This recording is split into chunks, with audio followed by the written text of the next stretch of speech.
So you have lousy genetics for whatever. Maybe you have unfortunate blood sugar outcomes or heart disease outcomes. Well, okay, that's the cards you got dealt, but that's not, has to be a death sentence. You can use science and lifestyle modifications to get desirable outcomes. I've actually been a vegan at one point, and then, because I thought there was something inherently inflammatory about animal protein, but later on I wasn't convinced because of the modern livestock. The sources are so contaminated. So it's not animal protein per se, it's how they were raised. Natural foods in a whole state are generally better than processed.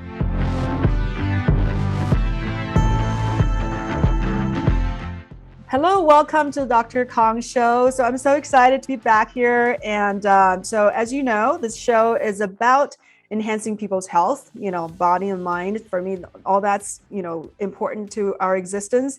And the show is an opportunity for me to share all the things I find exciting so I can share with everybody else so we can all live a longer and more vibrant life.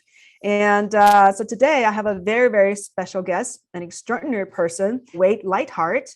And so just a little bit about Wade. So first of all, thank you for coming on the show, Wade.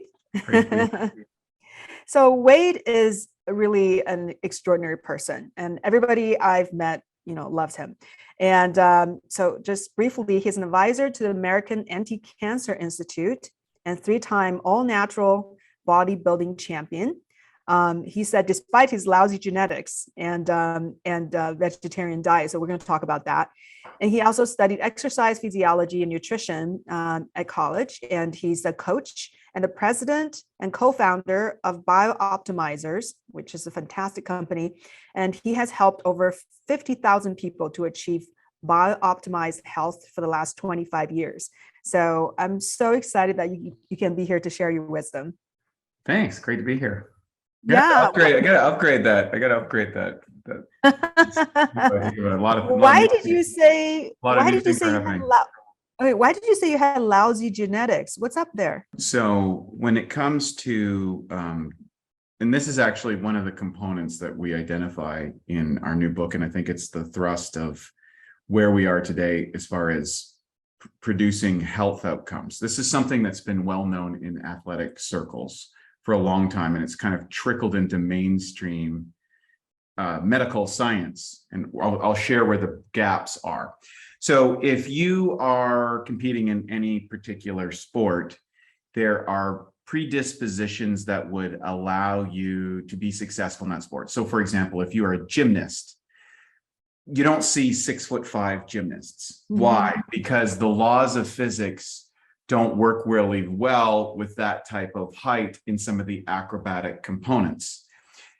Conversely, if you were talking about the distribution of muscle fiber types in endurance runners versus sprinters, would determine outcomes, or certainly at the highest level. So when you're competing at national level and above to, world championship caliber, which is puts you in a very high percentile of the population, then you generally are going to have a predisposition for high capacity in that area. So when it comes to bodybuilding, that would be, you would want a considerable amount of capability to build muscle.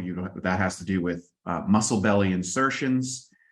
There's hormonal profiles, as well as the distribution of fiber types, nervous system capacity, bone structure, shoulder to waist ratios,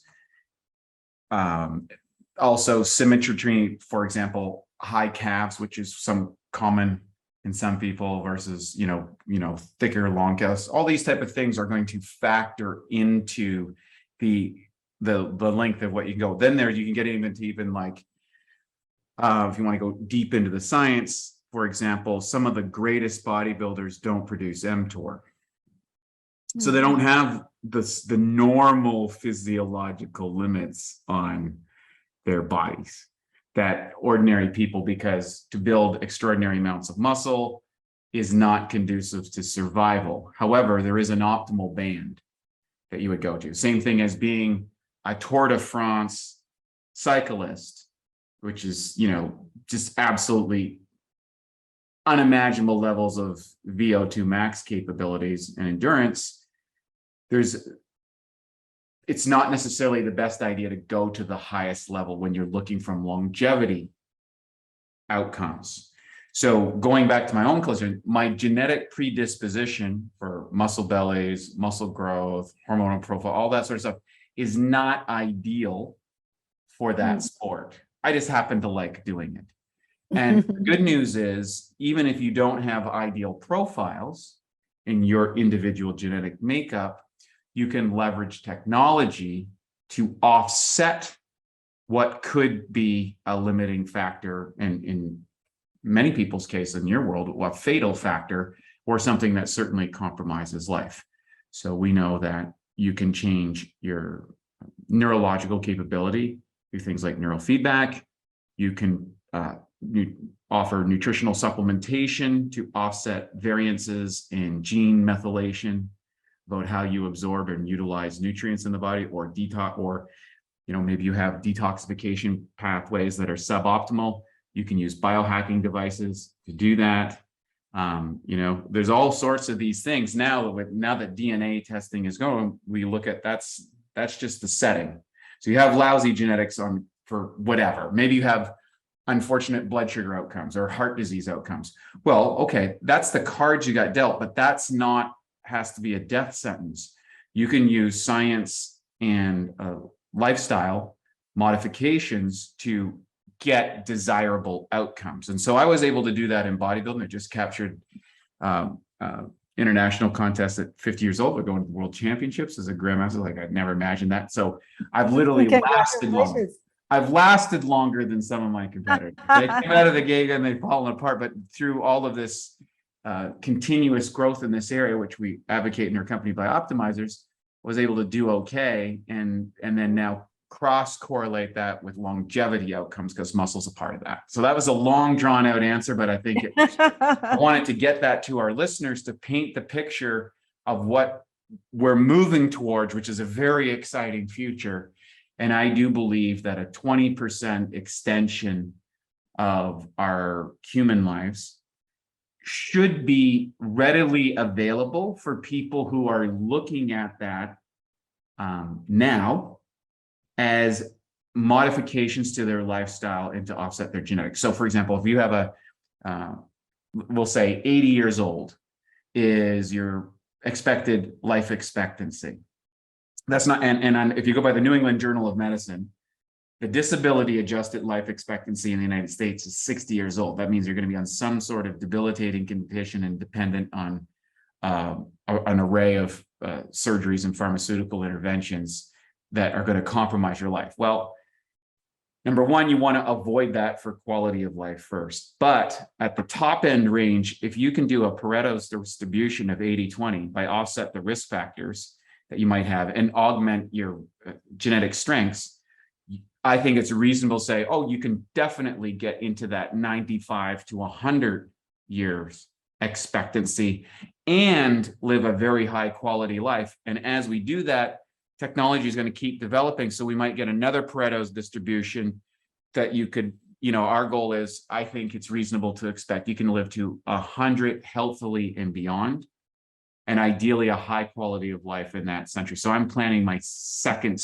50 years. I've just turned 50. I'm looking at the Century Club now. So I'm going to the next one. And we'll do another podcast when you start your third one. Correct. I'll be much more demand then than I am. Oh yeah, you will say yes.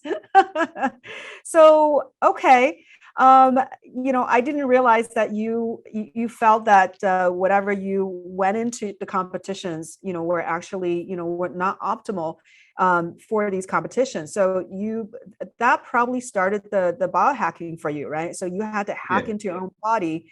And how did you do that? Like, what were some of the tricks that you used? Yeah, thanks for asking. And what's interesting is you'll see this pattern, I think, in the greatest coaches in sports are seldom the champions. They're usually people on the bubble that had suboptimal capabilities in given sports that had to learn all of the other elements in order to be competitive. And from that, they then take that type of technology and thinking and applied it to people who are predisposed to excellence. And the ideal version is that you have someone predisposed and doing these things. So for me, like it took me 10 years to win my first bodybuilding contest. I'd never won anything. And during that journey, I began to learn the ins and outs of what could be done in dietary manipulation, length of time, training modalities, experiments. So I had to experiment with a lot of different things because not much worked. And so that gave me a wide breadth to work from to start. And then I started looking outside of that. And I think one of the challenges in today's world is that people are compartmentalized more and more in their thinking. And I think it's important to expose yourself to a broad amount of fields, because oftentimes by getting sort of a rote understanding of an opposite field, you can start testing hypotheses in your own life and experiment. And every now and then some of these things actually work. I'll give you an example. So hyperbaric chambers, which were used for strokes and had positive healing outcomes, were experimented on, I think in the 1990s, with a hockey player, Pavel Bure, for the Vancouver Canucks, who tore his knee, and they were able to get him to recover much quicker. Now, that was 30 years ago. That was very novel, and hyperbaric chambers are used by virtually every professional sporting institution on the planet. They're great in a medical situation, but they had athletic implications as well. Same as detoxification pathways, maybe using steam, ozone, or sauna effects.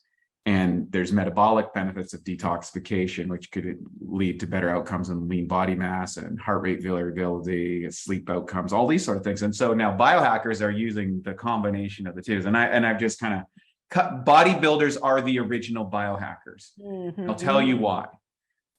Bodybuilding, you're trying to overcome two counter-evolutionary developments in humanity. And what that means is starvation was the number one problem for humans throughout history. Really big problem. Starvation and exposure to like parasites and things like that. That's what kills a lot of people, right? So it's not a great idea to have too much muscle mass, because you require more calories in order to sustain it. So you want an optimal amount of muscle mass. Number two, having hyper low body fat levels, which is nice cosmetically, maybe, as we in today's world, that people want low body fat levels so they look attractive and fit their jeans and all that sort of stuff. But in a bodybuilding world, you're going into like suboptimal levels. So you are fighting the ability to store body fat, included your capability to preserve life in a starvation environment.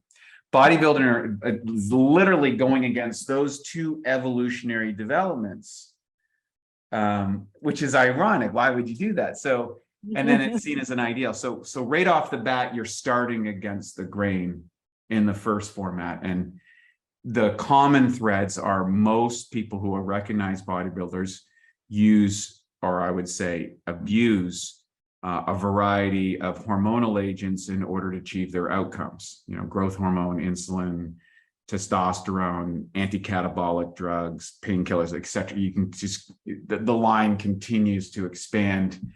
And it's like that maybe in a different modality with, say, the endurance sports, like the Tour de France winners and stuff, like they might be using different drugs, but they're using all sorts of drugs to put their performance.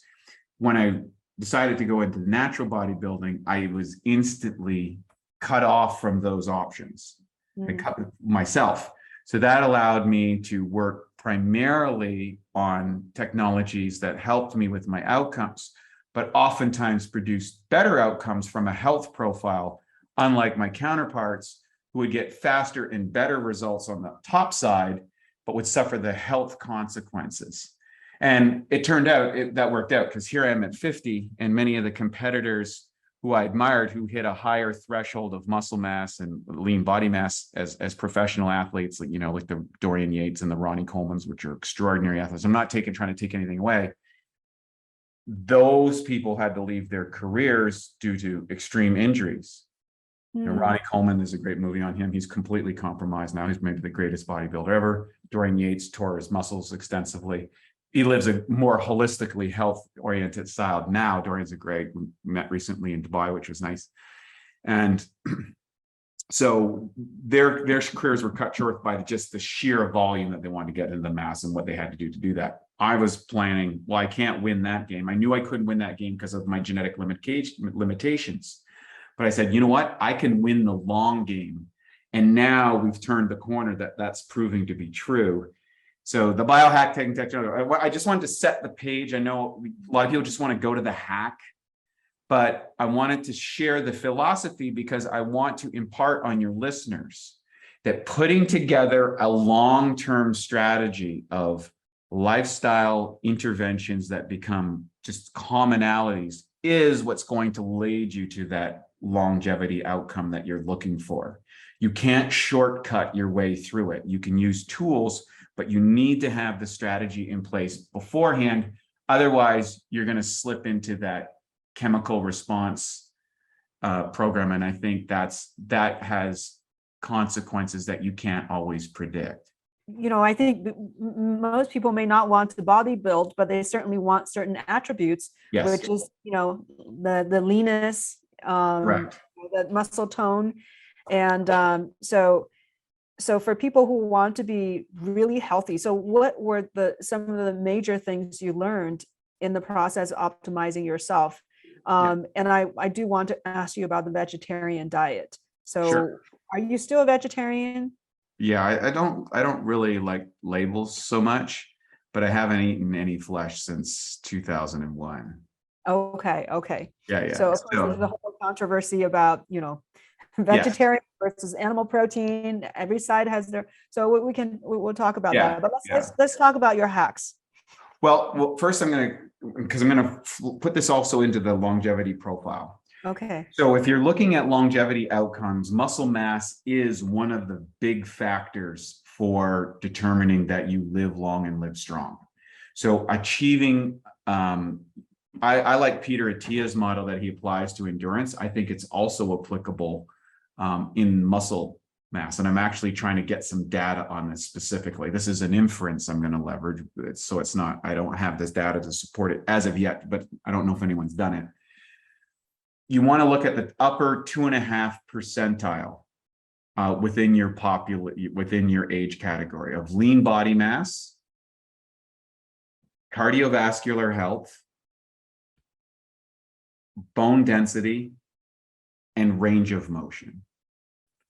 That's what's going to let you allow healthy, long, and strong. So early on, when you have optimal hormonal patterns, that's when you want to put as much muscle mass onto your body because that's going to diminish over time. And if that's most people, even a little bit of training will produce really positive outcomes, even if they've never trained before. So definitely need to be doing weight training. That is a must. I would suggest you would want to distribute your muscle building efforts to anywhere, depending on your age profile, between 3 to 5 times per week would be optimal for most people. Usually as you get older, 6 times is probably not as conducive unless you're really hyper focusing on your recovery. And 2 is oftentimes not sufficient enough. 2 is enough usually to maintain it, not enough to really build it. You think 7 is too much? Because I actually do Pilates every day. I'm wondering, is 7 too much? Yeah, I believe so. Well, and Pilates is a different type. Pilates is based on time under tension and range of motion. So I think there are other benefits that you are going than, say, straight resistance training.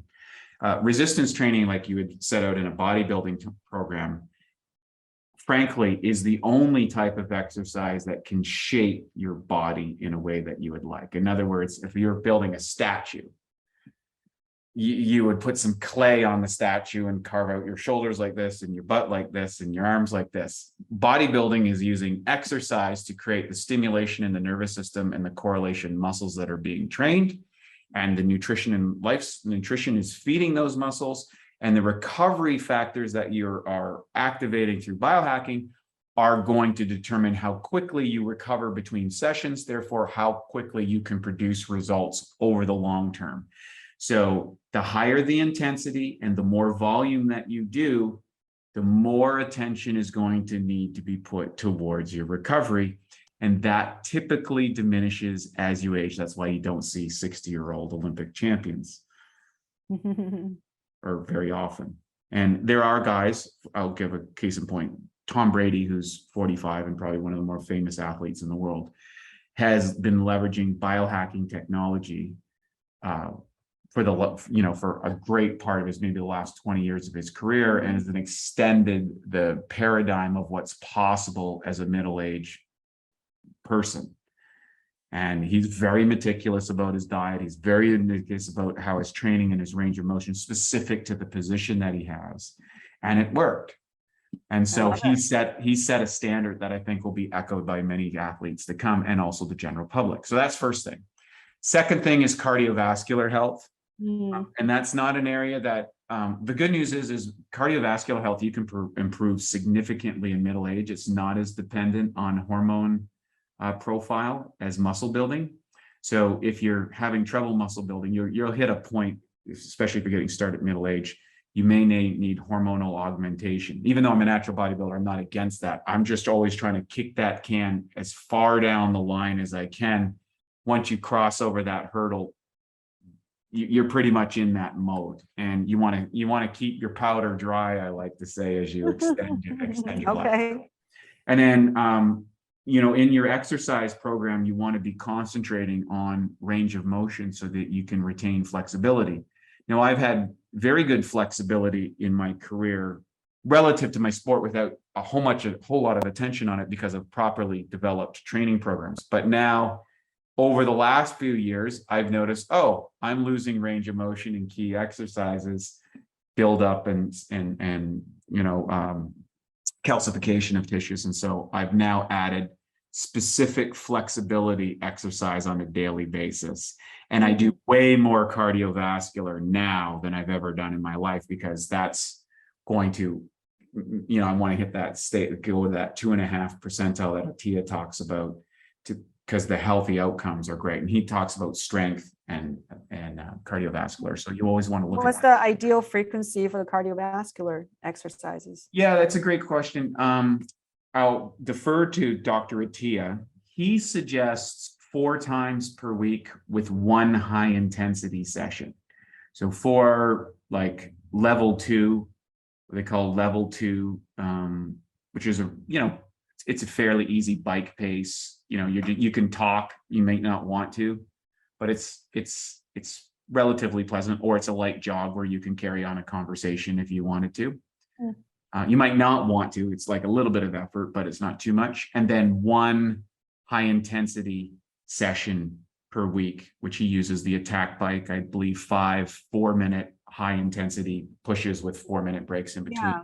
That's his recommendation, and he's at the top of the food chain as far as that side of things. And I think he's well researched. Question about that. Certain things can simulate exercise, right? Like sauna, because people's heart rate go up, blood sugar level go up. As if you're having your body's going through an exercise. So could you substitute those with some of the cardiovascular exercises? Well, I think you'll get biochemical responses that would, if you're looking from a biochemical outcome, you might get biochemical markers that would be positive towards that. And I think that's where a lot of the medical science leans a little too heavy into. They're so concerned about what is the biochemical markers, because that's what they're tracking. But let me tell you, you put that sauna person that's got to run down the street for their life, they're not going to make it to the person that's been running 4 times a week.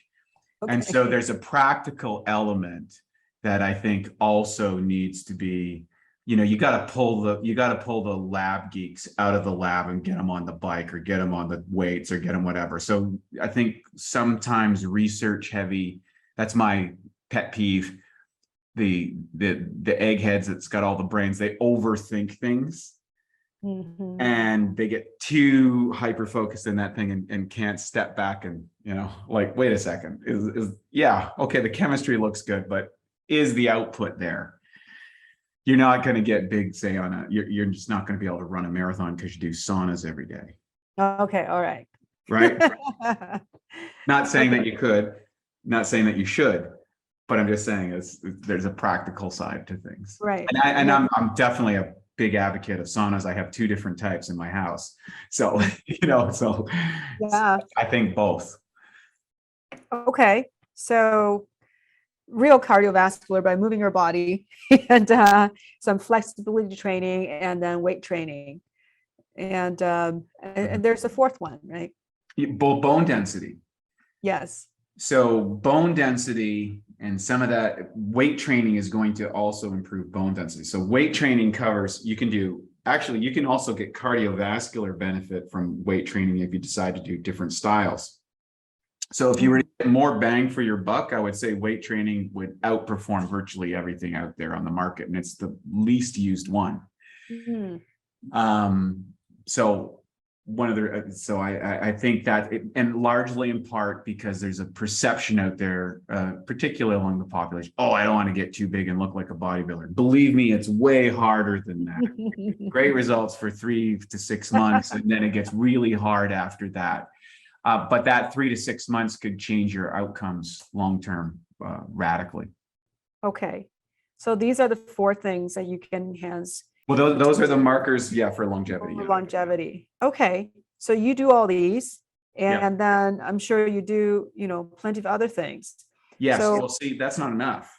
That's just the physical side of it. I see.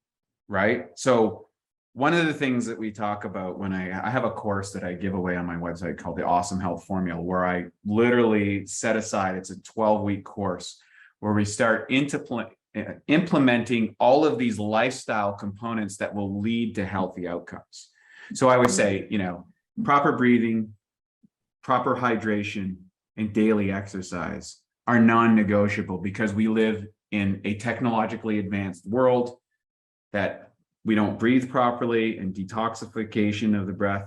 We drink everything but great water. We need great water to maintain hydration levels, which everything functions off. And because of the technical innovation, we don't exercise. Like living, you didn't have to think about exercise for most of human civilization. It's only the last 100 years, right? Technology has actually had a productive effect on the physical requirements of living healthy and living strong. So that's why those things are non-negotiable. And then we get into the other stuff. Then we get into we get into the kind of stuff that you do, let's look at people's DNA and let's start offsetting what's your cardiovascular risk and what's your profiles for diabetes and cancer and things like that, and building a dietary lifestyle around that. Yeah. So that. Well, the dietary part, I definitely think is one of the biggest part for bodybuilding, right? They're very meticulous about what they put in their body. Okay, I'm sure you, being in the space, you've looked into every diet there is and looked at pros and cons. Yes. And it's a very controversial field right now, with many, almost, people held on to their diet with religious fervor. So what in your mind, let's just say, just to enhance body composition, what will be, an ideal diet? Like what's a great diet for that? Well, we have a book coming out next year on this topic, and my goal of the book is to eliminate diet tribes. So I'm going to lay a little aspect of this out for your listeners, because this is going to solve a lot of fights and a lot of confusion. Good. There's a thing called the bell curve distribution. Everyone knows it, and you can move out a few standard deviations. Every time that you see a diet fad, paleo, It could be carnivore, it could be vegan, it could be whatever. They come and try. I've been in this industry my whole life, so you see these trends. And what will happen is you'll have these amazing testimonials. You'll have doctors coming on, and we move them into carnivore diet. A great example would be Jordan Peterson, who's a psychologist, out there in the world. He has nothing but meat, and it solved all of it, like a huge amount of the problems that he was suffering from. Now, it may have potential consequences down the road, but in the short term time that he's done it, him and his daughter who have a genetic condition, it's had tremendous outcomes, both psychologically and physiologically for both of them, and works. Now, there's also all kinds of people who had diabetes and heart disease and cancer, and they moved to a vegan diet. And all of a sudden, 6 months, a year later, their doctor comes on and says, wow, this person's heart condition, their blood sugar, they got the exact same results or the exact same chemical profile. So kind of like I said, that you look at what a doctor will, your GP will look at and like, oh, these outcomes have been really great. I would say as a medical professional that switching from the standard American diet to the vegan diet or the standard American diet to the carnivore diet is actually right. And you're like, well, how can both of those things be right? And how does that apply to me? Well, the variance is your individual genetics.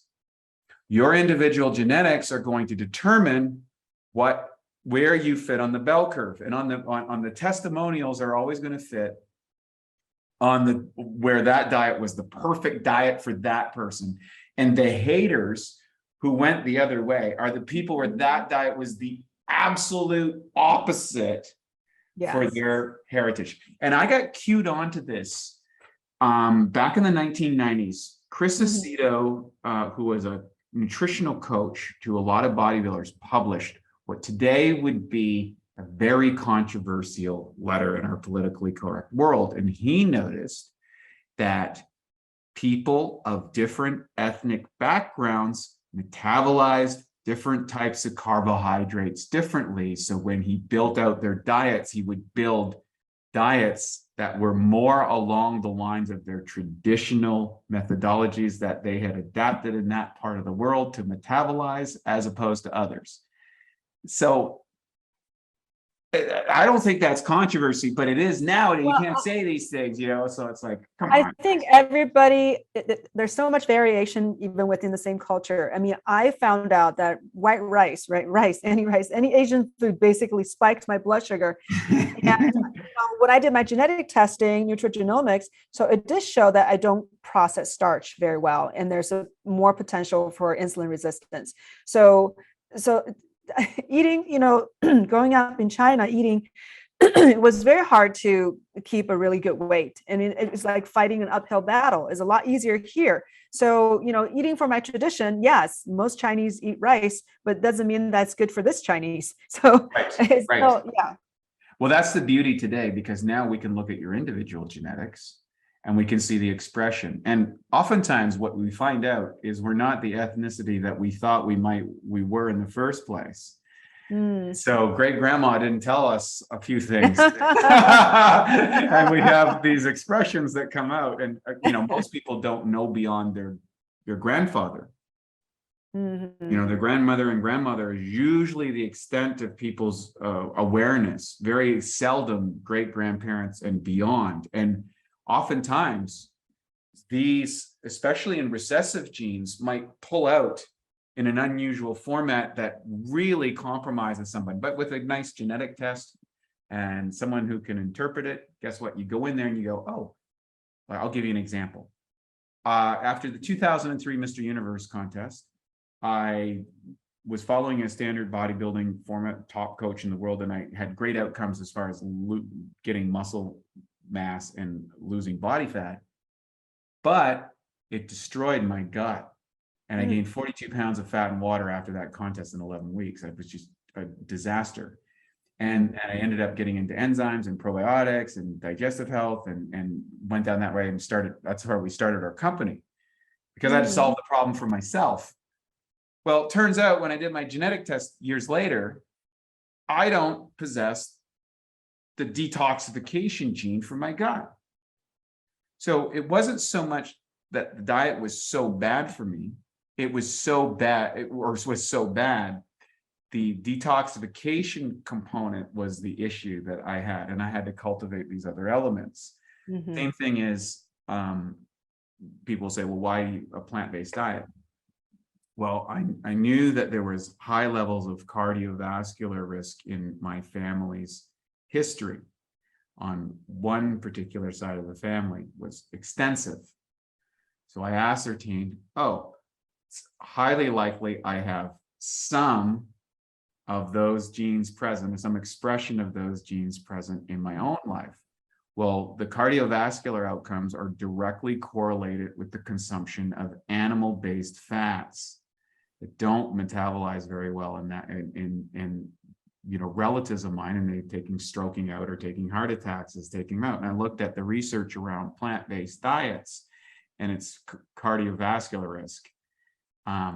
Stuff like the China says, it's like, you see these really great outcomes. And I thought, okay, well, I'm going to take the advantage of a plant-based diet for better cardiovascular outcomes, even though it is a little bit more challenging on the muscle building side. And I'm going to develop technology to advance that on a plant-based diet.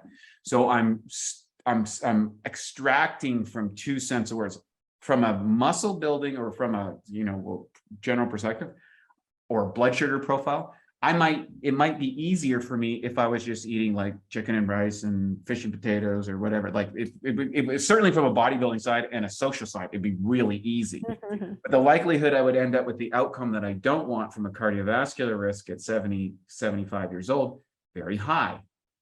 So I can use my brain to offset that and then, work backwards from that. And that's what I've attempted to do. We'll have to see how the outcomes go, but so far so good. The diet was that ruined your gut. It was because, was it the toxins in the animal protein? That was well, I was so I was actually using, at the time I was using a hybrid. It wasn't a meat-based diet, but I was using a hybrid, high processed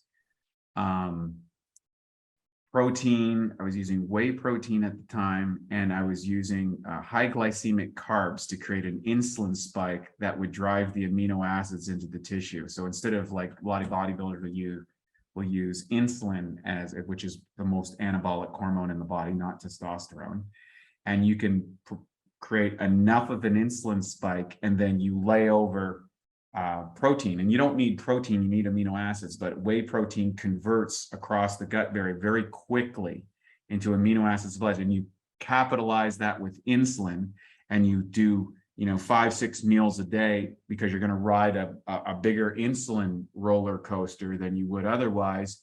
You can hit really high levels of muscle mass and keep low levels of body fat, because you're only condensing the amount of carbohydrates in very small amount to get the insulin spike, but not enough to be stored as body fat.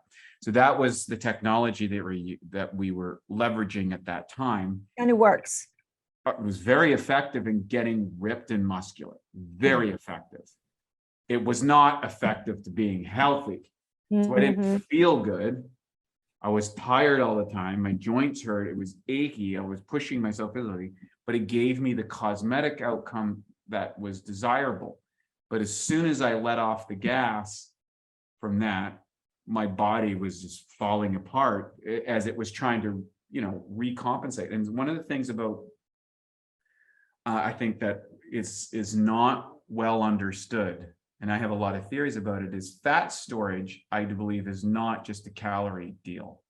I believe that fat storage is both calories, but it's also a way of the body depositing undesirable agents that it can't metabolize in a relatively safe place. So it's not fat is not that metabolically active. So if I got a bunch of toxins in my body, I can store that into some fat tissue, and then my liver has the capacity later on, will metabolize that. And I think that's one of the areas that needs more exploration. And I also think that's why some people who go in a detoxification program will lose above and beyond the levels of fat that you would expect from a strict caloric model, I see. right? So And from what you were eating, did you feel like it was in the whey protein? Like what it was a was the top? combination. I think it was the whey protein. I think it was the chemicals and the rice cakes that I was using, you know, and Okay, all that sort of stuff, I see. yeah, it was a performance only. That was in my 20s. And it was, or early, I guess it was early 30s when I go to the Mr. Universe. It was, yeah, I was 31. And So, how did you fix your gut? Because I mean, gut issues so prevalent. well, I switched onto I went completely to a raw food diet at the time. Oh, And I used a whole pile of enzymes and probiotics, hydrochloric acid, tocotrienols and things like that. And 6 months later, I had my physique back, my health back. But what was great is I felt way better than I did before. So that was my like, oh, you can be on a vegan diet that's just absolute garbage. And essentially that's what I was. I was a lacto vegan yes. performance diet. That's what it was. And Uh-huh. it had bad consequences. And so that turned me on to the idea, oh, there's trade-offs. There's a trade-off here. So let's address those trade-offs. And so I went all plant. No, I went completely raw food for a couple of years. And then I ran into the vegetarian paradigm or conundrum that I noticed I wasn't able to convert enough. I wasn't able to get enough amino acids to recover from my workouts the way I want, and especially because I was entering into my mid 30s. And as I enter into my mid 30s, your hormone profile is not going to offset as much, right? So when you're 20 or 18 or 19 or 20, 25, I had a more optimal hormonal profile naturally than I did when I was 35. And so I could bolster myself on optimal hormonal strategy, but as soon as that dipped below behind, the raw food diet was not supportive of that. So I had to come up with unique ways. That's when we got into developing our proteolytic enzyme blend so I could extract more proteins. Eventually we got into enzymes that break down plant-based matter like cellulase, various cellulases and hydrochloric acid and all these sort of things. And then proteolytic probiotics, which would convert, would be the final stage of conversion. So I can extract more amino acids out of food than say someone who might be eating, steak and chicken and stuff like that all the time.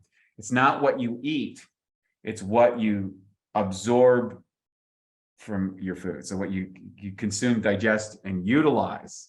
Yeah. And how efficient that is so you don't have leftover residues that can cause problems. I think the residues from the whey protein and the other, fast type carbohydrates, simple carbohydrates I was using, created a downstream effect. So it's like dirty gas, right?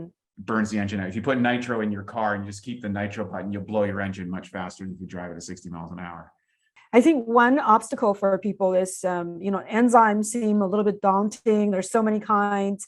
So let's say, I definitely, I trust your company a great deal. I mean, just knowing you and knowing your philosophies and how you guys operate. So like the BiOptimizer, if someone wants to extract more nutrients from food, what I know about Mastime, so that's really good product. Yeah, that was the start. That was our starting product. Okay. 17 different enzymes, which is kind of like an all-encompassing blend that would apply to the most amount of people.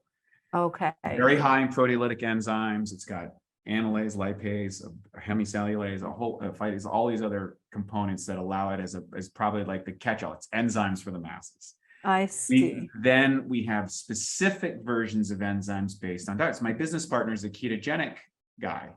So he developed Capex, which is high in protease and high in lipase, as well as agents that helps with bile agents and things like that, that would be more conducive to someone on a more keto-ish or carnivorous dietary strategy. He does well on fats. I don't do so well on fats. Mhm. right?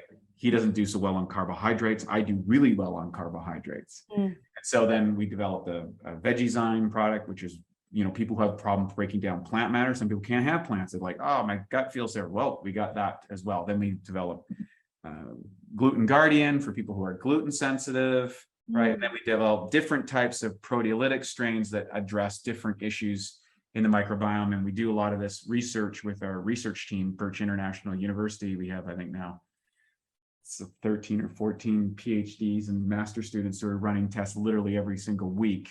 Wow. Helping us produce the outcomes of what can we do, what nutrients will these things make, how do we make those formulations, and we can test to see it work in real time, and like, okay, this actually is effective, and that continually upgrades our information and our formulas so that we can address all the dietary needs of every person, regardless of the diet they select. The diet they select should be conducive to their individual genetic profile. And if they do that, that 100 mark is looking a lot easier to achieve. Maybe you guys should offer a test to check what their appropriate diet is, and then select the right product. It's funny you should say that, because the book is coming out, and it's going to literally be revelationary, I think, for the entire industry. That's why I think Hay House signed. We had a big more book, and that's our goal. Our goal is to get people out of that dietary tribalism. You can't build muscle as a vegan. Keto people are weird. You should only be paleo. We're going to move away from all of those paradigms, which are generalizations, which have applications for certain segments of the population. What I can say is concordant through them. Natural foods in a whole state are generally better than processed. Having sufficient amount of amino acids, essential fatty acids, and slow digesting carbohydrates seem to be better than the opposite side. Less chemicals versus more chemicals, less additives. You want whole natural food regardless of your process. And if you do that, it's much easier to maintain the outcomes we're looking for. Yeah. I have actually been a vegan at one point, and then, because I thought there was something inherently inflammatory about animal protein, but later on I wasn't convinced, because of the modern livestock. The sources are so contaminated. So it's not animal protein per se, it's how they were raised. In the animal's body, there are a lot of different proteins and peptides, such also in plants. So when we ingest all these things, you can break them down into tiny pieces of peptides, and they could be sending signals to our body. So they're not just sources of building blocks, they could be sources of signals. So that's when I was willing to get back to some of the animal sources. But it's always a question of how much, and I think being open to all, it's a good approach, but what quantity, that's always a bit of and then there's also like philosophy aspects or spiritual aspects of how people want to apply themselves, right? And that's where you start really muddying the waters from science. And unfortunately, what's happened is we've created two camps. And that's another paradigm that blocks people off, right? Well, I'm like I'm from, let's say, I got a lot of friends from India, right? And there's vegan, it's the highest amount of vegans, I think, in the whole world. Vegetarians are in India. And they have a whole spiritual philosophy that's been built around it and stuff like that. And the diabetic outcomes for that population are horrific. The cancer profiles are pretty good, but diabetes is rampant, and obesity and all the issues that come with that, including poor cardiovascular outcomes. So if you have good vegetarian, you have positive cardiovascular outcomes. Bad vegetarian, you have terrible cardiovascular outcomes, usually based to type 2 resistance. So the devil is in the details, folks. True. And by what happens at the kitchen table or with your friends over a shake at the gym, you get into these useless conversations because they're very low resolution. And that's why they need an expert to step in and dial in that specific. And then you eliminate the arguments. You don't need to argue with anybody. You can now share insights and add value to the conversation. And Matt and I, being so far apart on our genetic profiles, was we fought for about 10 years, and then we had to start to concede points to each other, right? Great. Love it. It'd be fun to listen to you two talk. We're much more in alignment now than we were in the first decade of our business. We've been working together for 20 years. So that's awesome. That's evolution. You're reflecting evolution around the whole country or the world. Everybody's trying to figure out, how do we reconcile this? So we have a few minutes left, and I want to kind of, because I know you're very much into brain health, and Yes. who don't want to have great brain health, and it's a huge area of pursuit. So I want to see what you can share with people in how you're keeping yourself at such a top level, because having a conversation with you is amazing. It's so fun. You hold a lot of information in your head, and so I want to see what you can share. Well, thank you. Folks. Well, I think there's a couple things that I think are going to be game changers moving over, especially with cognitive decline being such a big issue in our society. Neurofeedback above and beyond is probably the best form. I suggest it to every single person who's looking at preserving their brain over the long term. Get into neurofeedback training. You can get your brain looked at, you can get your brain mapped. You can see areas that are being light up, and you can address those issues specifically. They do it in places like BioCybernaut, 40 Years of Zen. There's various neurofeedback clinics and are springing up, and I only see that expanding in the future. I personally love it. Number two, maintaining your detoxification program as well as an anti-inflammatory diet. If you look at all the research on, inflammation in the brain relative to gut dysbiosis, Harvard just came out with a paper, said that everybody has a certain amount of leaky gut. We develop products to address the leaky gut, but you can't supplement your way out of a bad lifestyle. Mm-hmm. So you want to be able to make sure that you are managing the inflammation that can leak into the brain and start causing that degeneration. I do believe that daily philosophical aspects connected with a social community is also important. As we've seen the outcomes cognitively during the COVID time that's happened in the last couple of years, the effects on mental health were probably one of the greatest mass degenerations of cognitive and emotional health. So I have a daily meditation practice along with the integration of philosophical ideologies married to psychological science with sociological interactions. So what does that mean? I have a philosophy about how I interact in my world, in the contribution to it. And I try to evaluate my own performance in my daily aspect against an idea using psychological principles. And then I want to connect that in a social environment so that I'm integrating with other humans, particularly in a way that leads to a life that has meaning, a life that has value, a life that has both an external representation and an internal practice, and toggling between the two so that I can be a more holistic human is how I address those particular areas. And then on top of that, we address neurotransmitter depletion or deficiency, which are often correlated to dominance. Most people, the neurotransmitter that you become dominant in, you can become depleted in because you keep hitting the dopamine loop, especially in the digital world, which is augmenting and leveraging dopamine pathways in a non-productive way. It was the way to reaffirm life-affirming processes, but scrolling on your phone for 4 hours a day, looking at TikTok videos or Instagram stories is negatively hijacking that loop into something that's actually taking away from your life.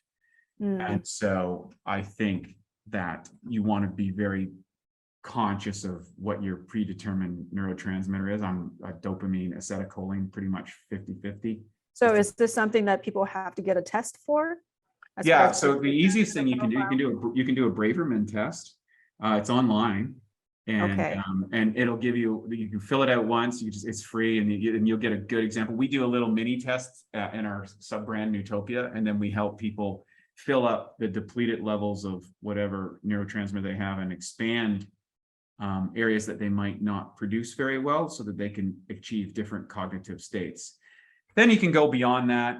Some people like to experiment. I think it's becoming more common with various types of plant medicines, which have been used around the world to expand self-examination awareness capabilities. They should be engaged on. I think they should need to be done under supervision. These are not recreational drugs.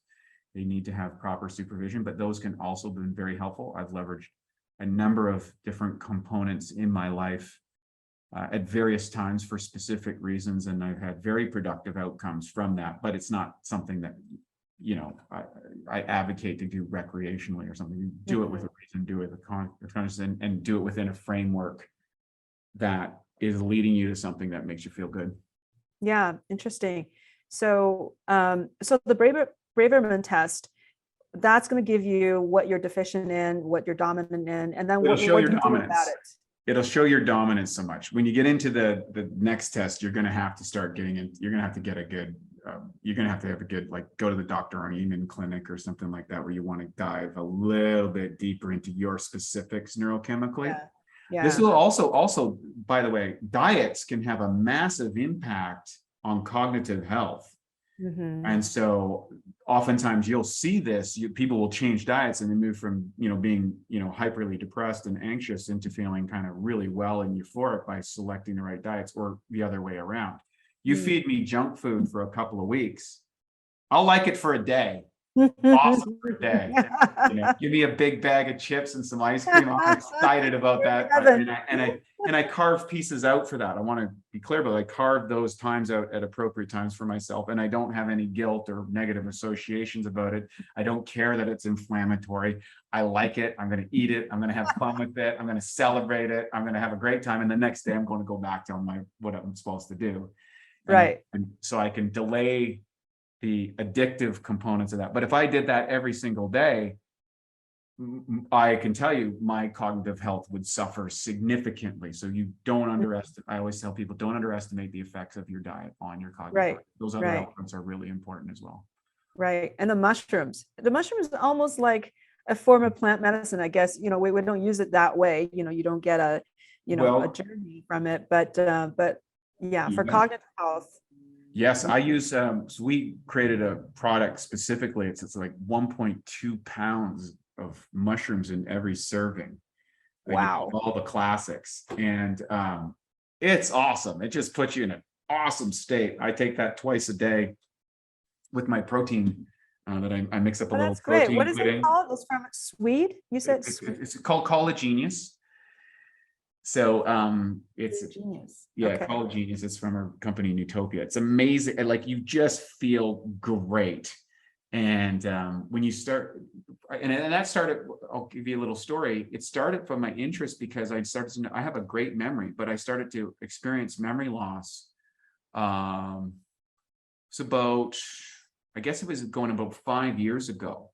And my business partner did as well. And we couldn't figure what it was. And I got into look at the research, and the research suggests that if you took 3 grams of lion's mane a day, it had really positive outcomes. So I researched all these, and we decided we'd try it. And within 2 weeks, there was noticeable levels of short-term memory recollection. And so that's one of the things that I check myself with, is how good is my short-term memory response. Will give me a very good indicator of how well rested, if I've slept properly, or if I've eaten properly, or if I've maintained my mushroom dosage. So I take about probably close to 5 grams of lion's mane a day, all total in the day. Wow. 3 grams first thing in the morning, and I take the Collagenius a couple times a day as well. And I see. It's fantastic for your brain. How do you check your short-term memory?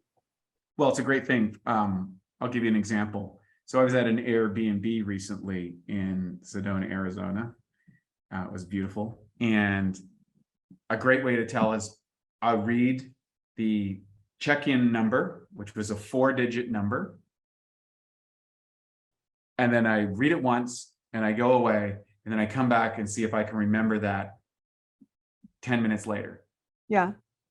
And if I retain it, I know I'm in a good state. Or it might be the access code to a Zoom call. I'll see that 6-digit number. Click on the thing. Can I type that 6-digit number? And if I can't remember it, I know that I'm not quite as sharp as I should be that day. I see. And then I check back, what did I do in the last 24, 48 hours that has led me to this? And usually it's one of those things. I didn't sleep right. I didn't eat right. And I didn't take my mushrooms. That's a cool little test. Yeah, I like it. Yeah, very, very handy. Yeah. Okay, awesome. Yeah, it's such an exciting time. I just think we're riding this incredible wave, and I call this wave as going on right under the nose of traditional medicine. Yes. It's going on. It's getting bigger and bigger. And unfortunately, the doctors at Kaiser, doctors at, what most people see have no idea it's going on. And that's what's so funny. It's so ironic. They don't know.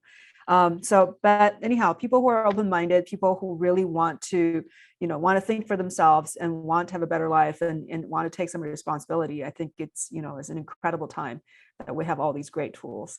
Well, and I think there's another aspect that we should align with, and I think it's relative to the times of the world, and we'll wrap this up. And that is, if you look at the Chinese model of medicine that's been practiced for at least 6,000 years, and the Ayurvedic model that has been practiced for at least that long as well, those two models, which have worked extensively for populations for thousands of years, their meeting point has been specifically on the West Coast. Now, if you look at where the medical pharmaceutical influence and surgery and kind of what we're building our medicine, that kind of emerged particularly out in Northern Europe, and then moved on to the East Coast of the country and had less of that preventative model of health. And now, because of the internet and our ability to access, I've noticed when I moved from the East Coast of the country to the West Coast, I was far more exposed to these. The Chinese medicine had a big impact on my life, as did Ayurvedic medicine had a big impact on my life early in my life. That early exposure allowed me to see flaws within the model that I had been exposed to earlier. And there's a place for both of them. And unfortunately, again, it's like these medical biases get built in. Oh, well, it's only, John Hopkins University, or it's only, Guru Purna Mana Mana Mana Zana. Well, no, there's a place for both of those, and the integration of those always makes us as humanity a better place. And that's what I hope for moving forward in this wonderful world. Yeah. It's an exciting time. So thank you for the work you're doing, and the great energy you're putting into the world. And can't wait to read your book. What's the title of the book? I can't revel the title, unfortunately. Isn't that criminal? Is that criminal? Am I doing something wrong? But we do have a great book for people to get started on that journey. It's called Sick to Superhuman. You can get a digital copy if you go to BiOptimizers.com. You can get any of our products. They put in Joy 10, and they'll get a 10% discount. And also sign up for my 84-day course. It's free. I give it away for free. It's a basic understanding of the pillars of health and allows you to work systematically based on a person's budget, time, effort, and energy to get the most out of their health without getting too deep into a dietary trouble. It's about the lifestyle hacks and integrations they can do on a daily basis to have a better and healthy life. Look at that. That's good brain power right there. Thank you for that. Yeah. So I guess listeners that they will get a 10% off from Joy 10. Joy 10, any of our products, and they all have a 365-day guarantee. If it doesn't work and blow you away, we demand that you return it and we give you all your money back. Amazing. Yeah, I love it. And and I need to try all your products. Are you going to the Upgrade conference? Yes. All right, we'll see you there. Oh, really? You're going to be there? Upgrade? Oh my God. Okay. I'll see you there. And so what's you guys are sold out for your magnesium breakthrough? No. Is that no? Okay. No. People we keep it's going crazy. Okay. It is a great selling product. There's no I know. We definitely have lots of stuff. Okay, good. All right. Well, it's been such a pleasure. Thank you so much. What an informative chat. And thank you for sharing your story and your insights. And so thank you for everybody for listening. And if you like the video, please, click like to support it. And then so I can do more of these. And thank you, Wade. And I hopefully see you next time. You bet. Take care, Joy. Okay, bye-bye.